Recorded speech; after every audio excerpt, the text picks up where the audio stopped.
Pakistani cricketers दोस्तों एक बार फिर से बहुत बड़ी बेवकूफी कर गए। मैदान में तो करते ही थे, लेकिन मैदान से बाहर भी इनके चर्चे हैं।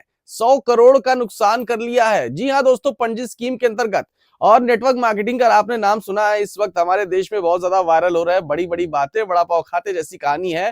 खाते में कुछ नहीं होता है, लेकिन आसमान पे चढ़ने वाली बात करते हैं। ऐसा ही कुछ हुआ पाकिस्तानी क्रिकेटर्स के साथ।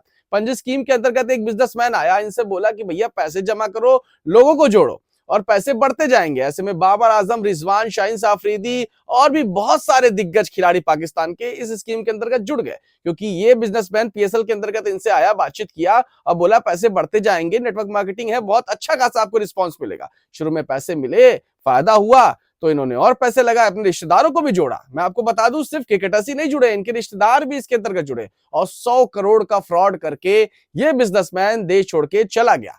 जब इन्होंने कॉल करके पूछा कि भैया पैसे अब अगले कब आने वाले हैं, तो साफ तौर पे बोल दिया कि भैया पैसे नहीं आएंगे, और वो कॉल बंद कर दिया अपना चुपचाप और देश से फरार हो गया।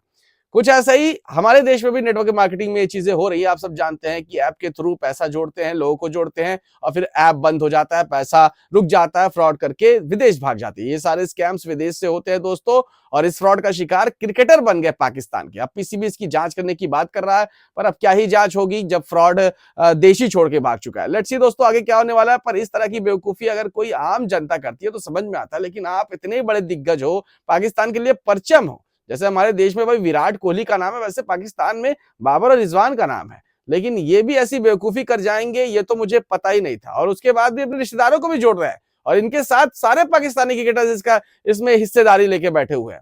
तो कहीं ना कहीं फ्रॉडेंट का शिकार बन गए पाकिस्तानी क्रिकेटर्स और 100 करोड़ का नुकसान करके बैठे हुए हैं। पीसीबी इस पे क्या करने वाला ये तो नहीं पता, पर ये तो कतई बहुत बड़ी बेवकूफी करके बैठ गए।